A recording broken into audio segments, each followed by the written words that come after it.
And now, it's time for another Dice Tower review with Tom Vasel.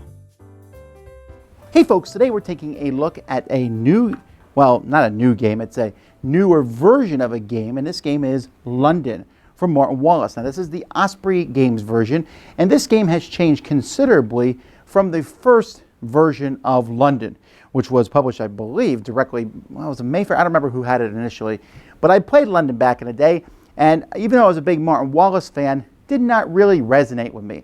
I thought the board was superfluous, it wasn't very useful, and the game felt more work than it was fun. However, they got rid of the board in this version, and they made some beautiful graphical changes to it, so I was much more interested. Let's try it again. London, second time through.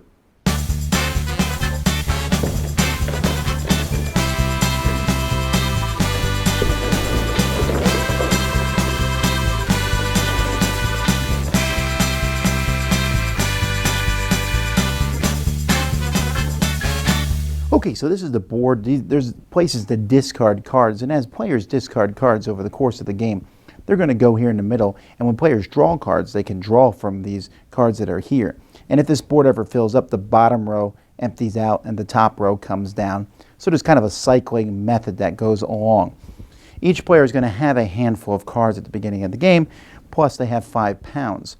Some burrow cards are placed. These are starter ones, and then there's a whole deck of burrow cards. Each burrow card has a name, a cost to buy that burrow card, some special abilities that buying it gets you, a special ability that it gives you in the game.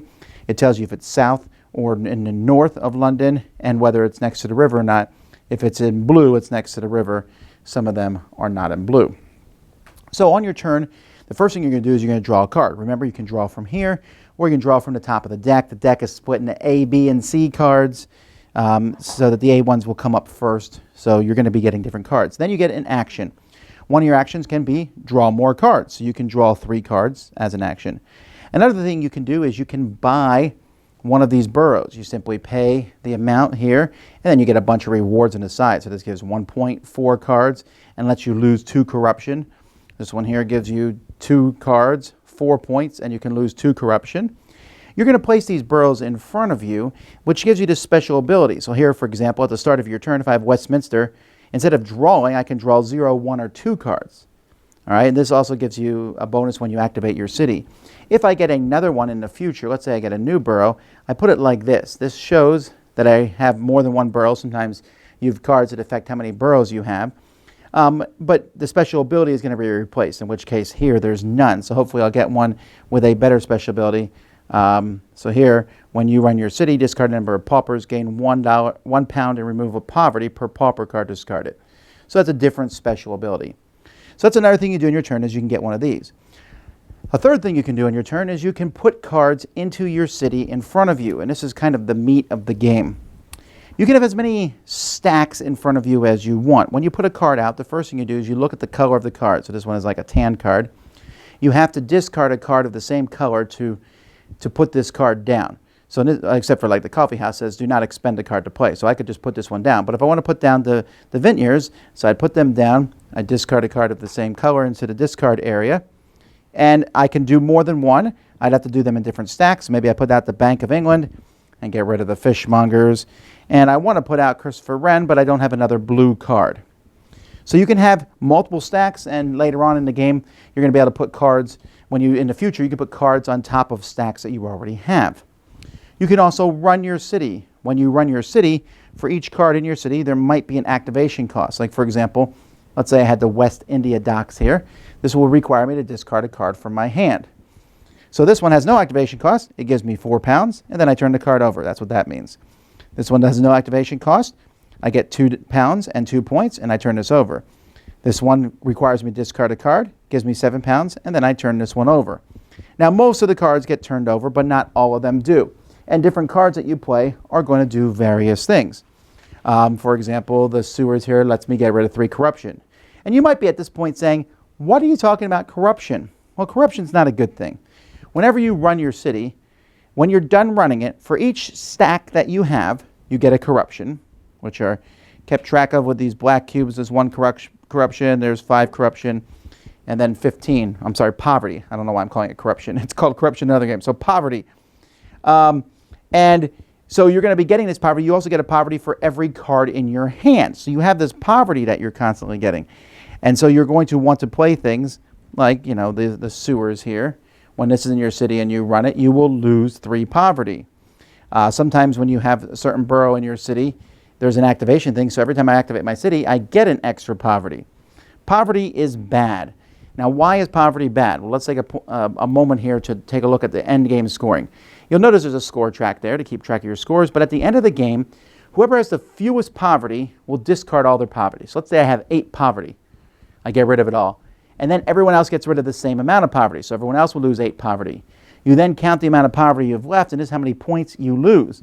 So if you have over 10, you lose 3 points for each one over 10. So hopefully, if the lowest person has 0 poverty, you're in severe trouble if you have 20 poverty.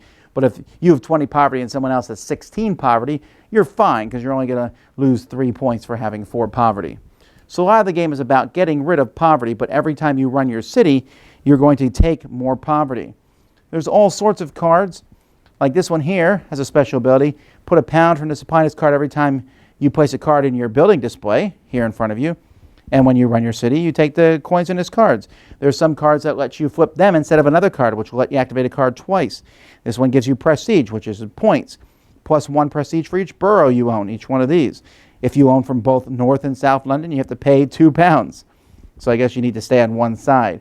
The train station, get 2 pounds for each North London borough you owe. The Great Exhibition here just gives you 5 points as long as you discard a card. This pauper, the pauper does nothing. There's 11 pauper cards in the deck. When you get them, they kind of clog your hand up. And the only way to use them is to pay them, like the Great Exhibition. I can discard this in the middle. That's useful. Or if a card like the Prison here lets you discard up to 3 cards, gain 1 prestige and remove 1 poverty for each card you discard. And really, the game is going to be all about these cards. There's all sorts of cards. Some are worth points at the end of the game. That's what that little symbol there means, 4 points. But we'll give you, this one here is 1 less corruption every time you run your city, and it doesn't get flipped over, so that's pretty cool.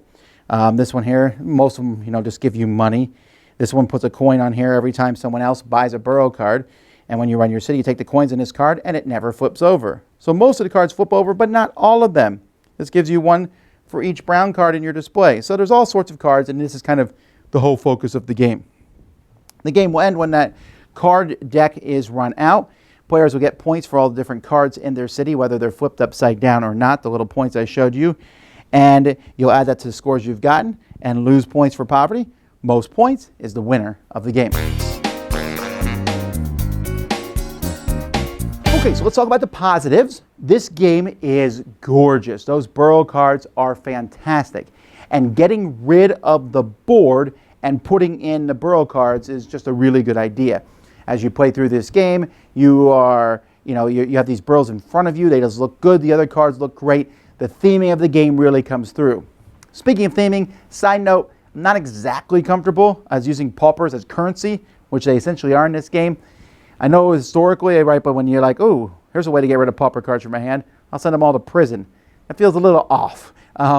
But that being the case, I do like the historical flavor, seeing these really beautiful buildings that are part of London. It's a really cool thing.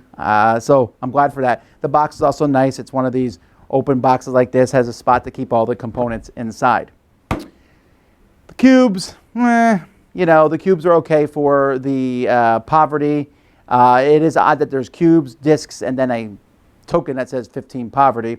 And then the loan tokens. By the way, you get poverty for each loan token you have every time you run your city, so loans are a thing too. The running your city is a really fascinating concept. How many cards you want? You can make your city big, 5, and you get to run 5 cards at a time. It saves you actions, you can go faster, but then if you have 5 stacks, you're getting 5 poverty. If you have 2 stacks, you have to run your city more often. You won't get actions as much. It's less efficient, but you have less poverty. So that's an interesting balance. And running the cities and having the boroughs correspond to running the cities, that's all fascinating. The problem is, despite all that, I'm still not a huge fan of the game. Part of it is the poverty.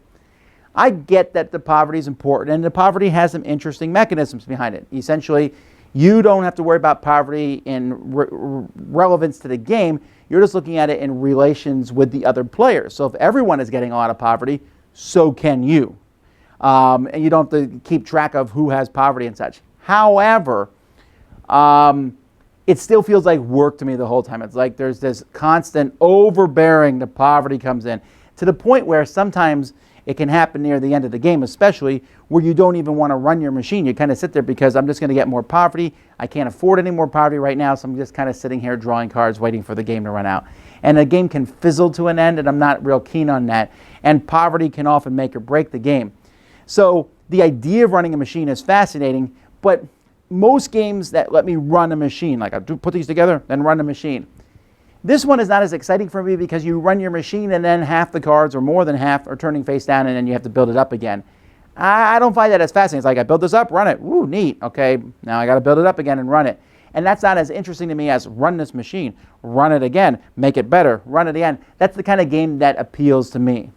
Now, to be very clear here, I'm not saying that London is a bad game. I think a lot of people like it. Some of the people I played with like it.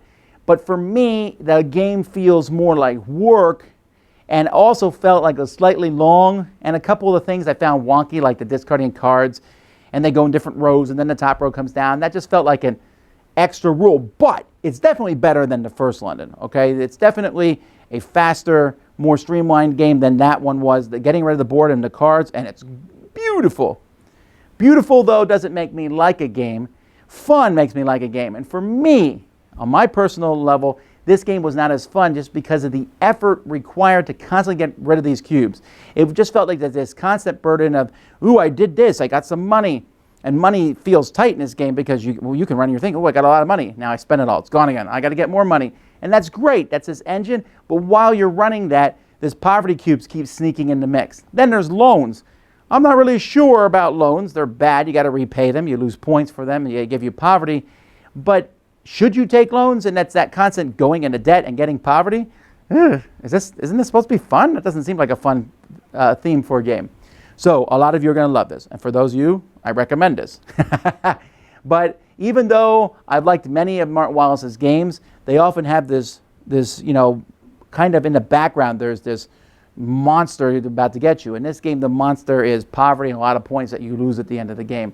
And I'd rather play the game with a little bit more freedom, and that stress of end game poverty, keeping up with the neighbors thing, makes London a little bit less than fun for me. Still, a really great redoing of the game. Some of you are going to like it. London. Dice Tower Judgment, beautiful, but not for me. Thanks so much for watching the Dice Tower videos. Find more great videos and reviews, as well as our top-rated audio podcast at Dicetower.com. You can also find other great shows at Dicetowernetwork.com. I'm Eric Summerer, and you've been watching The Dice Tower. The Dice Tower is sponsored by Cool Stuff Inc., where you can find great games for great prices. Cool stuff in stock. Check them out at CoolStuffInc.com. Shut the door. Yeah?